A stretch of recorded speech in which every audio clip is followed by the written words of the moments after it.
Ladies and gentlemen, welcome to episode 7 of a podcast that almost never drops the ball, with a relatively healthy Norwegian and this old chunk of cancer.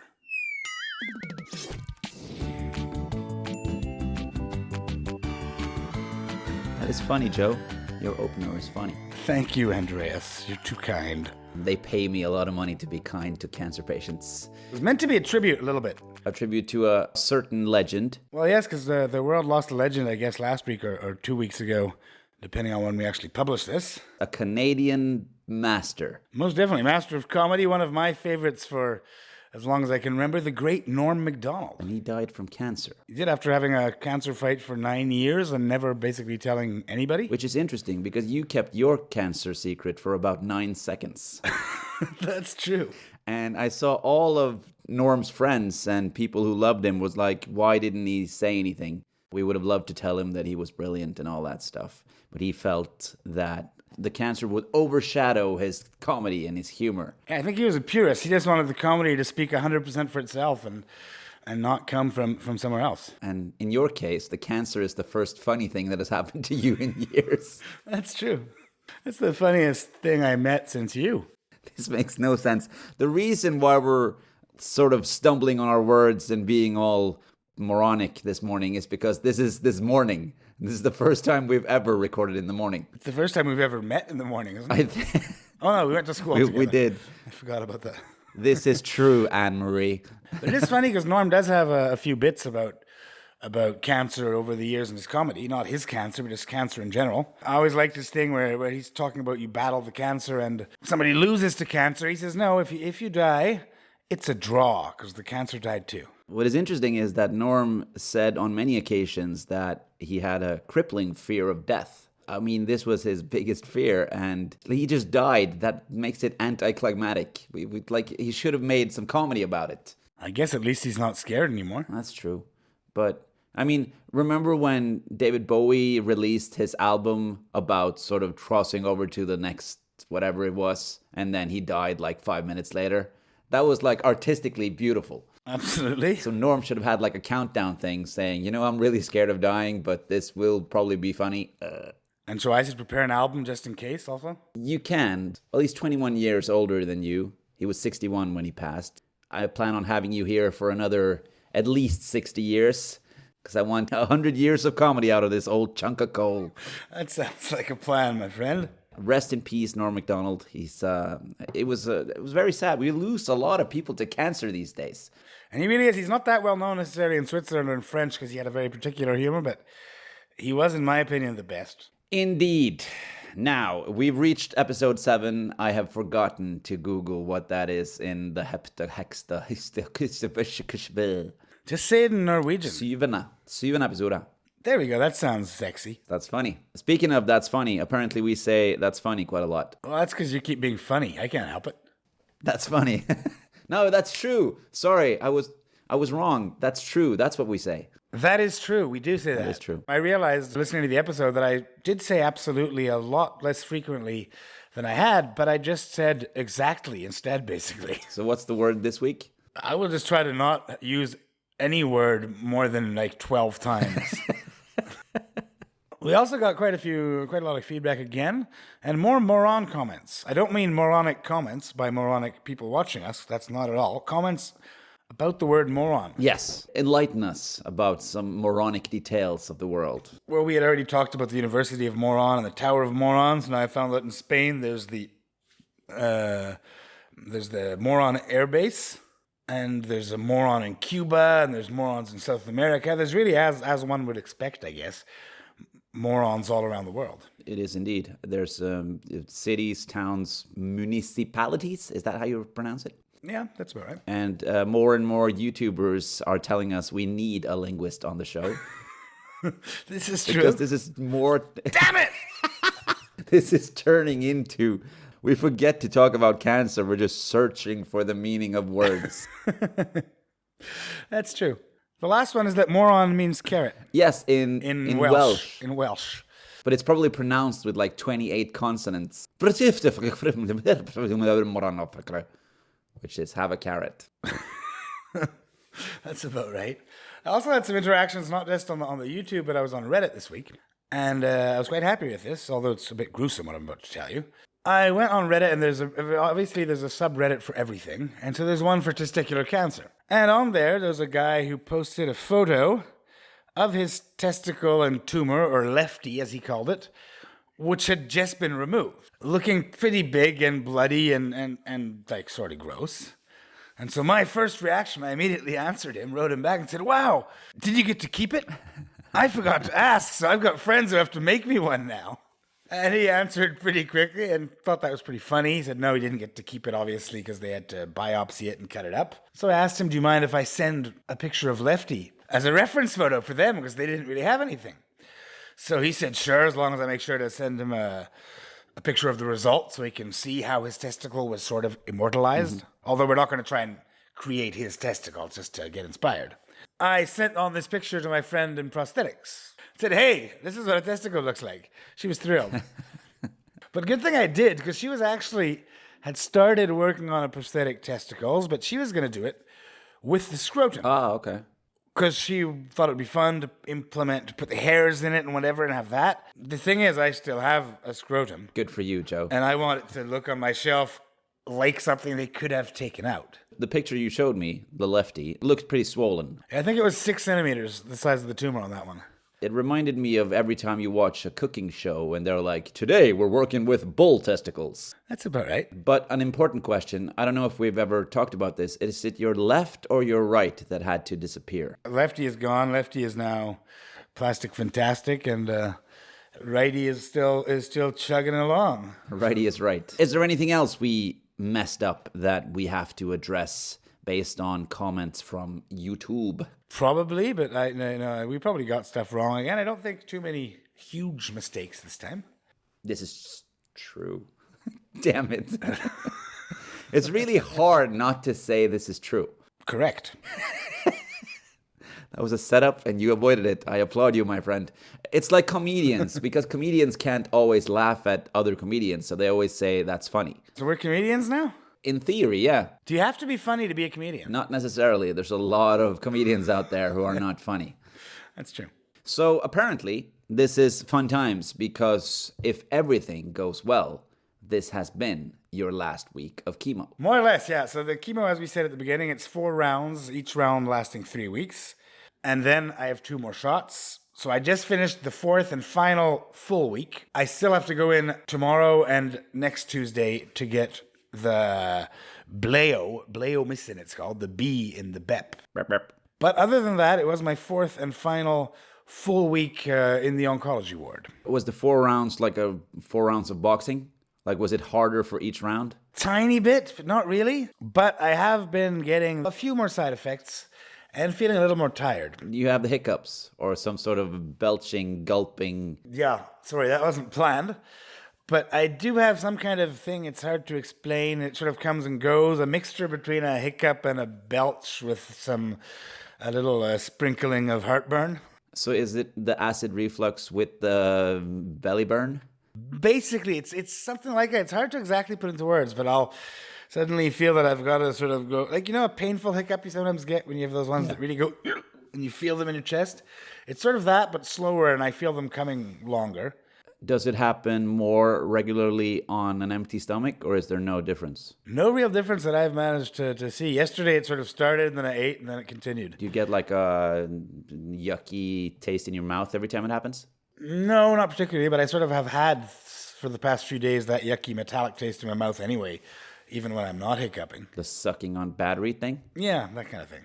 Again, I feel really lucky because it should start being the end of the side effects now, that I have these 2 more shots and then no more of this, so things should start getting better. So if this is the worst I get, I really can't complain. All right. I have noticed also being more tired. I've been taking it easy, but not too much. I've been doing lots of stuff, but I do try and not walk up a mountain and not, if something's going to be really far, I'll take the bus. Mm-hmm. And Saturday, I went to get my shot, that big $700 shot. And then I walked home, and I meant to take a bus, and I was looking at my phone and didn't really think, and ended up walking up a really steep hill. I thought I was going to die about halfway through because my legs were painful, and I was huffing and puffing, and it was pretty bad. So as long as I take it easy, things go fine, but that sort of proves to me that I've been being smart in taking it easy. It would be really stupid if you managed to beat cancer and then died from walking up a hill. That's very true. Moose piles, Joe. Moose piles. But yes, really struggling to enter my comedic state in the morning. Maybe because I haven't slept this night either. I've gotten so much feedback from the last episode saying, Andreas, you should sleep more than 2 hours a night. I'm like, no shit, Sherlock's. But so you didn't sleep more? No. You managed to be funny on very little sleep for the past 6 episodes. Get a grip, dude. But the other week with chemo was funny. I felt at home at the hospital this time. You felt at home? A little bit. And I had the same bed all week, and I could come in at 8:25 and just go set up myself while the nurses were in their meeting. And I talked a little bit more to people. Other patients? Other patients, mostly they were behind sheets because the beds get separated a little. And like they would be talking with the nurse on something, and I would make a joke. I would sort of interrupt them and make comments. How did that go? It went fine. I would sort of test the temperature of what the person sounded like, but there was a relatively cheerful lady next to me, and so I allowed myself to make a few jokes through the sheet. She thought that was funny. At least I think she thought it was funny. I just heard through the sheet, and I was thinking about, nah, we can't even enter that. You know what I'm thinking. I do. So you have 2 more shots of bleomycin. Exactly, which I won't be missing once that's done. Oh, that's cute. And then you have to have another scan to see what's the current status of the 3 pieces of shit and the piece of shit up against your spine, right? Exactly. So there's no actual progress on that other than I know that will be in about 10 days now. I have the date, but I can't remember it, but it's in 10 days. And I know that this will be a PET scan this time. I'm not going to come back after and say, oh, it turned out to be some other kind of scan. No, this will be a PET scan. That was a pretty good impression of Norm, by the way. But yes, all right, so that's in another 10 days or so, and then it's only the spine thing that most likely will have the operation, right? Be almost certain that will happen. And then they start to take out my portacath, which they keep being told will be soon. Hasn't been done yet. All right. And they'll be taking out this thing, the 45 centimeter catheter up my arm. If they forget to take out your portacath and you become 100% healthy, cancer-free and all that stuff, can you like pour a shot of tequila in there and get drunk like that? Well, you couldn't pour a shot because there's nothing. You can't see anything. It's just skin. I would have to pierce the skin with a needle. It's just a little box under the skin. That sounds like a really complicated way to drink. It does. It does. A shot of tequila, please. No, in a syringe. I need to stab my chest in a sort of Pulp Fiction kind of way. Ooh, nice. Thank you. But yeah, I will have this taken out soon. So considering you're over the hump in terms of chemo rounds, did you do anything to celebrate? Skydiving, sacrificing a goat? Just you said over the hump, which reminds me that rhymes with lump, and we haven't told people to check for them yet, so do check for anything in your pants that shouldn't be there, ferrets, lumps, whatever. My humps, my humps, my humps, my lumps. But so yes, I did celebrate. Sadly, I couldn't find a goat at such short notice to sacrifice him. But I had a big brunch. A big brunch. A friend of ours who about every month or so will invite a group of us over for these really nice brunches at her place. As usual, I'm the egg man. Although I only have 1 egg now, I guess one could say, which is kind of ironic. So you only made 1 egg for a lot of people? Oh, no, I made a lot of eggs. I think it was like 28 eggs. My scrambled eggs were 28 eggs. Then I had a Cosmo, and basically he lay on the couch all day and had people sort of take care of me as if I was a Roman emperor. Nice. Did you wear a toga and people served you grapes? No, I just lay there in the nude in the middle of the brunch. Made everybody very uncomfortable. Really nice, though, too. I mean, I'm joking about it, but I was lying on the couch and it was really nice because everybody is very nice to me all the time and brings me something. You sure you don't need something? And I keep saying, well, I'm not paraplegic. I'm cancerous. I could get up, but yeah, okay, you can bring that to me. I don't want to get up. And then I asked, I can't remember what it was at one point. I wanted to do something else. Everything was put away. And I said, can I maybe make some more eggs? And she said, you can do whatever you want. You have cancer. Wow. So I thought that was nice. I didn't have to say it myself. You might have to fake just keeping your cancer for a while extra, even though it might be gone. Well, it's not gone yet. No, I'm not saying it's gone, but like it's if everything goes well, it's slowly disappearing, and you can say like, "Hey, cancer free." But maybe you should postpone that just to get the perks, the Roman Emperor perks. Then we have the tests. I'll be anyway. Even when they, I guess, tell me that I'm cancer free, I'll be having regular tests. So I can just say maybe I have cancer. Maybe all of us have cancer. It's just true. Maybe Damn it! Maybe the human race is the cancer to this planet. That was dark. That was dark. It's dark, but lots of people would probably agree with that. Yes. I must say. Remember back in the day when we made up our percentage theory that we actually never spoke about out loud? But maybe we should. We've been discussing this for about, 14 years. We may end up alienating all our public if we tell them what we think of them, though. I'll take the blame. We had a theory that a certain percentage of all people were idiots. A pretty high percentage. Give me the number, Joe. We probably said 98. 98. This is true. 98% of all people are idiots. I'm sorry. Is that it? We have there's no conclusion to that? Prove us wrong. Do something right in the world. Stop being treacherous, horrible, gruesome, corrupt idiots. And then I'll downgrade the number to 97. I did hear, surprisingly, 98% of people who subscribe to having a ball, not idiots. This is actually true. I think it's closer to 99, actually.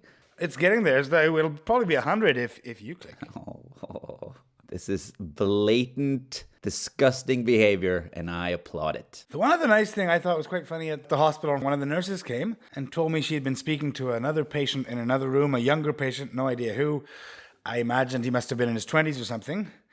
And apparently he had been having a hard time sort of dealing with his diagnosis. And his mother saw the article in the paper about my hair and told him to go watch the podcast. And now he feels a lot better about it. Cool. He de-stressed a little bit and he's taking it a bit better. So I was really happy to hear that. That is very cool. I didn't actually speak to him, though. I didn't see the person. I just got it from the nurse. But I believe it was also testicular cancer. And it just made him feel good to see somebody else dealing with it. Not too badly, I guess. So you're so famous now you can't even talk to your own fans? Is that what you're trying to say? He was in a different room. I didn't see him. I would have gladly talked to my fans. All right, because so you were backstage and he was in the crowd amongst the peasants and the commoners. I'm thinking his name is Francois. And Francois, merci for watching. We appreciate it. I think he got that. I'm sure. Stay strong. Beat that cancer. The end of the brunch was kind of funny, I thought. We were listening to music, and somebody said, I want Toxic. So I offered to pee on her. She actually wanted Britney Spears. The lyrics is, oh, the taste of your lips. Probably not a good taste right now. When is ever urine a good taste? I guess when you're really, really thirsty? Remember Waterworld? I do. With the Mariner, Kevin Costner. Yeah, a huge flop. But anyway, the movie Waterworld, for those who haven't seen it, is about after the poles melted and all the world is water. So, Waterworld. Thanks for that. Well, it opens with Kevin Costner peeing in a glass and distilling it in some sort of machine and then drinking it. And then it's like the whole film is about finding pure, clean water. But I'm thinking, and I always thought, even when I was 10 years old and saw this in the movies, if he can distill his own piss, then he can distill salt water. This is pretty smart. Which means the movie was ruined after about 10 seconds. I like the movie, but I guess from a marketing perspective, maybe starting your movie with 3 minutes of a dude peeing in a bottle, not great. And then drinking it. I thought this was a cool action movie. Why is it just a guy in bodily fluids? The bad guy was Dennis Hopper, who you and I have met. He hasn't met us, but we met him. Well, he smiled. He did. Because the two of us were in a hotel lobby in Cannes Film Festival. Yes, and this was probably 2008. Yep, that'd be my guess. And then we had like a task in school that anyone who would get a picture with a celebrity would win something, or it was something like that. And this was before selfies.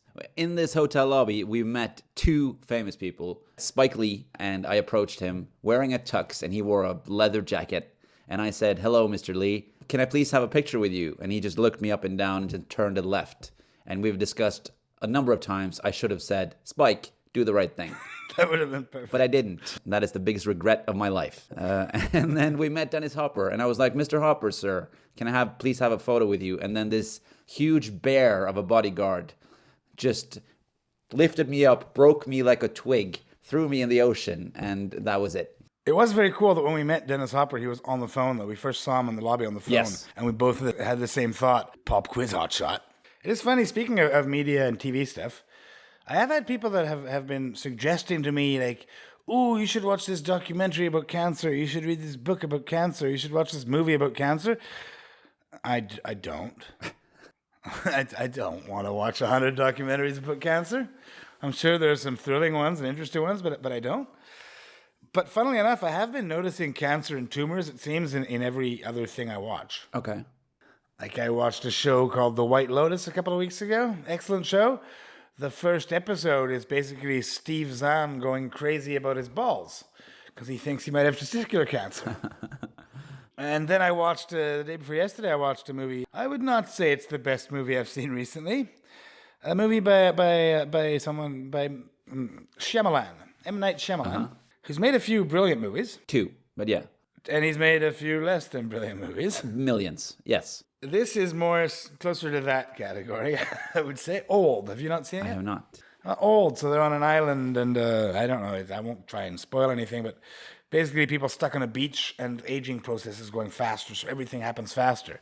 Therefore, the woman with a tumor, her tumor grows much faster. Sounds like an interesting premise, but I'm pretty sure M. Night fucked it up because he knows how to do that. Especially the last 20 minutes. But yeah, but then they do end up having to rip out a literally grapefruit-sized tumor from the woman's sides with two people holding her body open because since the aging process goes fast, if he just cuts it, it grows back closed immediately. And so that was a fun Saturday night. What are the odds of you watching this? It was really pretty gross and kind of stupid. I don't even know what to say to that. Unless it's really, really excellent, I do not need cancer movie suggestions. But it's interesting because you've mentioned several times on this show that you avoid most information about your situation, sort of like a ignorance is bliss kind of thing. I wouldn't quite say avoid it. I avoid specifically going to look for it. I will not turn away if there's something that might be useful or might be interesting. I'll read it. But I'm not going to go out of my way to try and learn more, just like at school. Yeah, but I have several friends who have asked me, what are the percentages of full recovery? What are the percentages of death and all that stuff? And I was like, I don't know. And Joe has avoided that information. And considering he wants people to mirror him, I'm not going to look it up either. I do know the general one, sort of. I just don't know mine. I know that in general... Well, you know there's a 100% chance that you'll die one day. No, testicular cancer is 99% curable. 99? If caught early enough. And then it goes down to about 76 when it's sort of gone up, I think. 76 when it's gone up into your lungs or your stuff. But I don't know for me precisely. Am I at 84? Am I at 76? Am I at 69? These are all good odds, though. I would bet on all those odds. So would I. I might have gone looking for more information and done stuff differently if I had read originally that...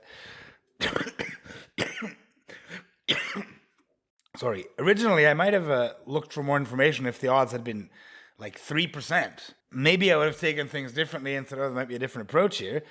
But that I did see the sort of general things pretty soon, which was reassuring, as you say, and then figured there's no need for me to find out if mine's a bit lower than that, if mine's a bit higher, if mine's whatever, who knows? Yes, but like we've mentioned several times before, your approach to this thing is not odd. It's just original. I don't know. It's like people can misinterpret this as you not actually caring, which is not the case. Not the case at all. I do care. I really do hope that this cancer disappears.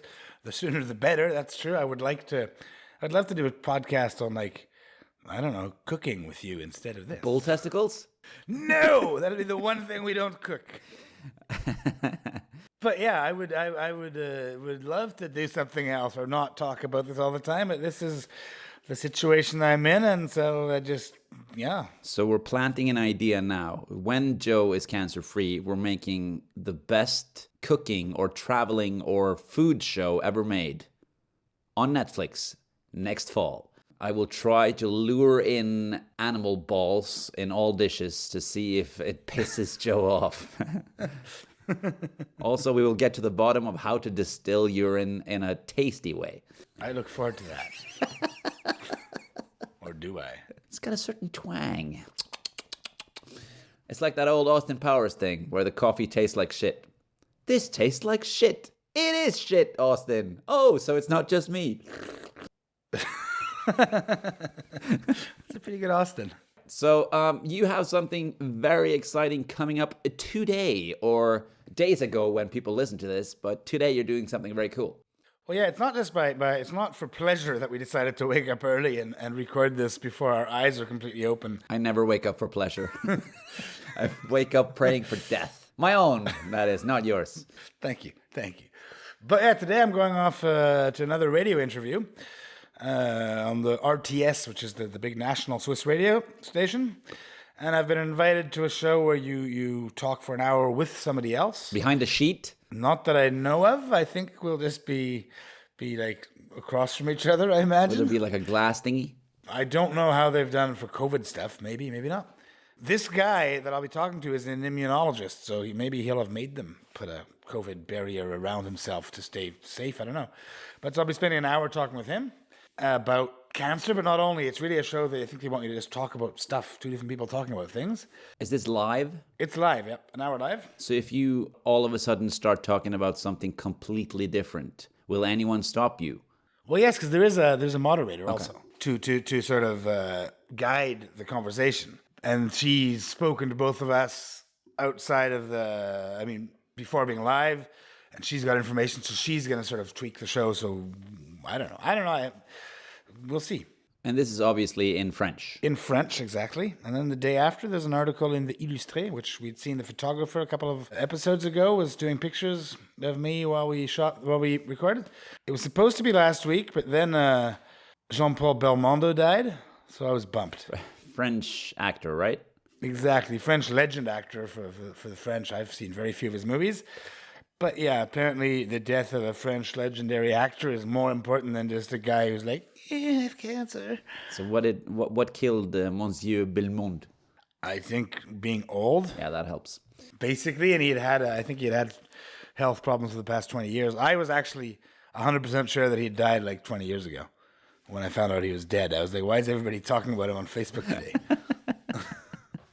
So, I don't think I'm telling any tales out of school by saying we took it too far yet another week. Did we? No, I think this was pretty nice. So I would say being more tired makes us swear less. Fuck yeah. Hopefully we're still kind of funny. And so as always, thanks a lot everybody for watching us. Remember to subscribe, to like it, to tell your friends about it, to invite your mom to, I don't know. Brunch. You know they used to have Tupperware parties? Yes. Well, they could have like ball testing parties. Invite all your friends and test each other's balls.